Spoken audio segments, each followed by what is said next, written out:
First, I want to say, I want to thank the Institute for taking on this topic.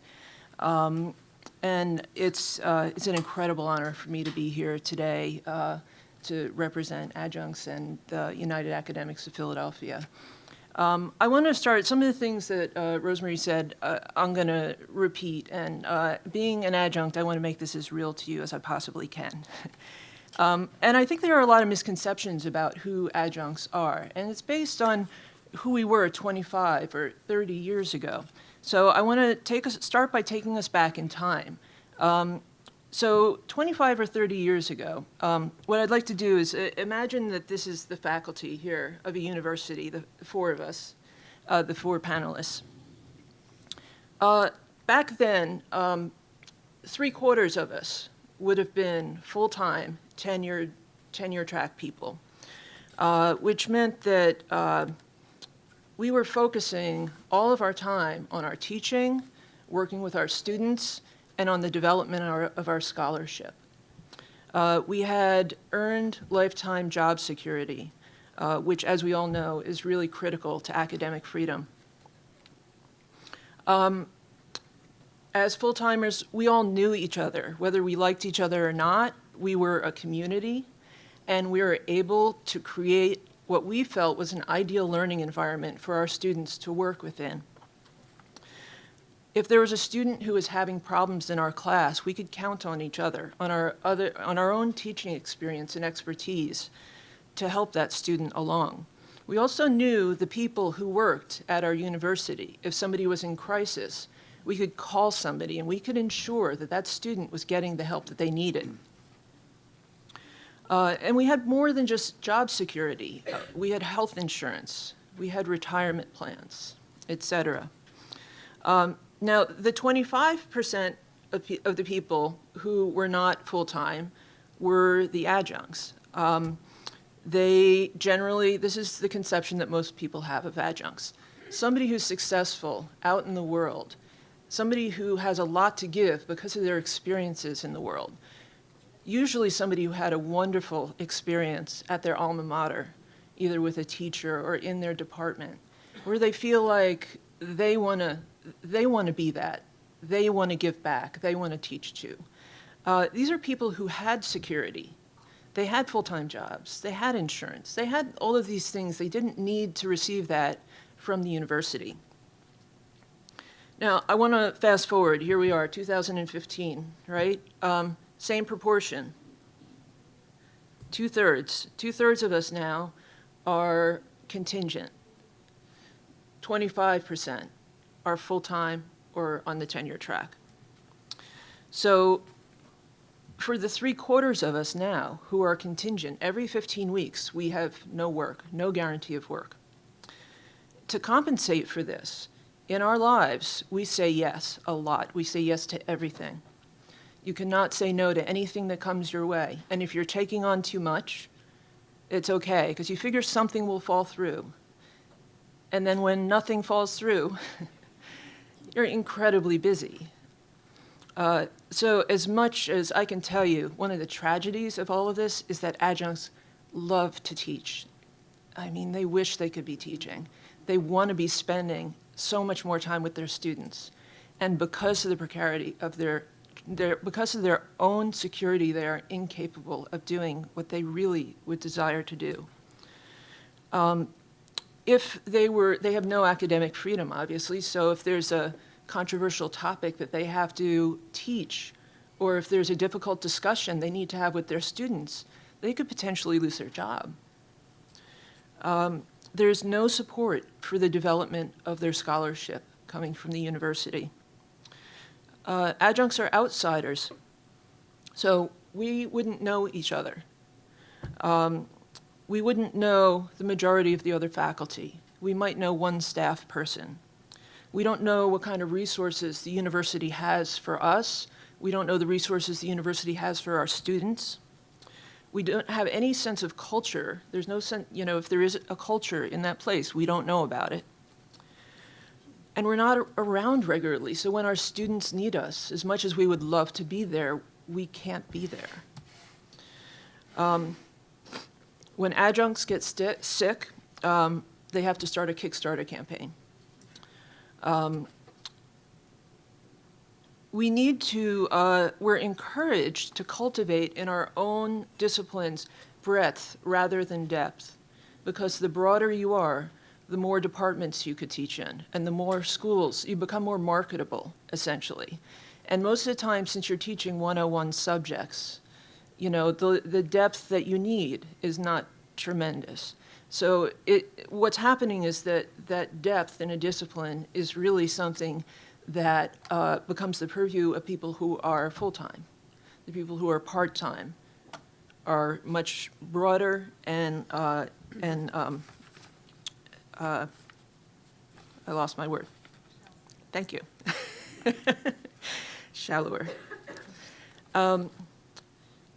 So this is what parents don't realize. This is what people don't recognize, that there have been critical changes in the structure of academic labor that have completely, that we don't recognize, that most people don't recognize.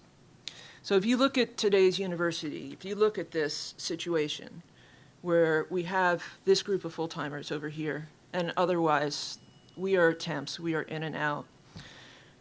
I'm going to repeat what Rosemary said. I mean, faculty working conditions are students' learning conditions. December and January are particularly hard times for adjuncts. It's the time of the year when employment decisions are being made. So at the end of the fall semester, a chair will have to make decisions. Now, every class, obviously, schools depend on enrollments in order to run. So chairs need to decide, how many classes they need to run. They need to know how many full-time faculty they have, and then they have a sense of how many part-time people that they could bring on board for the next semester. I was a chair for several years, so I'm familiar with this process. And in December, you have to give some people some terrible news, which is that you're not going to be able to bring them back in the spring. And what that means for those adjuncts is that not only will they not be working until May, they are not going to receive work until September from that institution. This is a terrible entrance into the holiday season. Other people will receive very good news that there are probably classes for them in the spring semester. And what happens is you start to prep. So, you'll buy books, you'll do a lot of reading. You create a syllabus, you create new assignments, presentations, you do site visits for field trips, you talk to people about coming in, scheduling them to come into your class. And this is not for just one class. I mean, most adjuncts are teaching 3, 4, 5 classes. So this is what happens. What they call a vacation for most people generally does not become that for people who are teaching part-time. And then what happens is that between December and January, the numbers will change. And so if a department is not able to reach the minimum number of people who are supposed to be in a class, then an adjunct is going to lose their job. And now this is true if an adjunct class does not reach the minimum, the adjunct will lose their job. If a full-time person's class does not reach their minimum, they're going to take an adjunct's full class, and an adjunct will lose their job. I can tell you that this minimum that we're talking about is always well above. I mean, adjuncts make, on average, across the country, $2,700 for a 3-credit class. And I could tell you that the costs of that class are well covered before that minimum is reached. And usually the number of people who are short, 1, 2, 3 people short of the minimum, your class will be canceled. On the flip side of this, if your class is overloaded, if you go beyond the maximum, this is incredibly common. There's no reward for that. You don't get paid more. You just teach more students.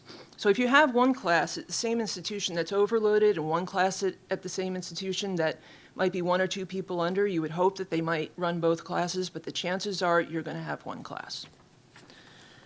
So my question to you is this. I mean, who should be bearing the fiscal responsibility if a class doesn't run? I mean, should it be the school or should it be the adjunct?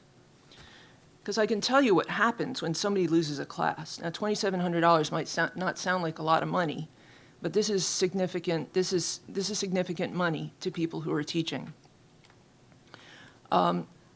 Adjuncts show up to work as professionals, and they do not. Most of the time, I think it's very telling that students do not know who is full-time and who is adjunct. They will show up, they will not talk to their peers, they will not talk to full-timers, and they will not talk to their students about the conditions that they're dealing with. They do not show poverty. They do not show that they are struggling to keep their family, to raise kids, keep their family in good condition. They're not showing that they've had to move out of their apartment because they can no longer afford a rent, and maybe they have to live with their parents or with a friend. There's also adjuncts like Margaret Mary Vachko from Pittsburgh, from Duquesne University, who taught consistently for 25 years at this school as an adjunct. She got cancer and spent all of her life savings trying to fight it. And she was demoted from being an adjunct to being a tutor. So she made even less money. And at that very moment, that very year, she passed away in abject poverty. Adjuncts survive often on public assistance. I've been on public assistance before. I could not believe this was happening to me. We're talking about people who want to work and who can work and who are not being allowed to work. And the reason why, again, it goes back to this question, is who is bearing the financial responsibility? And when you have adjuncts losing classes, going on unemployment, or getting food stamps, it's society that's bearing a lot of the bill for this. I want to make it very clear that adjuncts are also exceptional teachers. If you have taught for more than 3 semesters and you're still teaching, I mean, let me put it this way to you. If you were a business, and if every 15 weeks you could look at everyone who you hired, and you could look at all the people who came to you during that time who wanted work, and you could switch them out. You know, you could just get rid of people who, oh, somebody else looks better. I'll bring you in. Every 15 weeks, this is what happens. So the people who stay, it's not just that they're doing okay jobs. I mean, they're exceptional. They're very good teachers.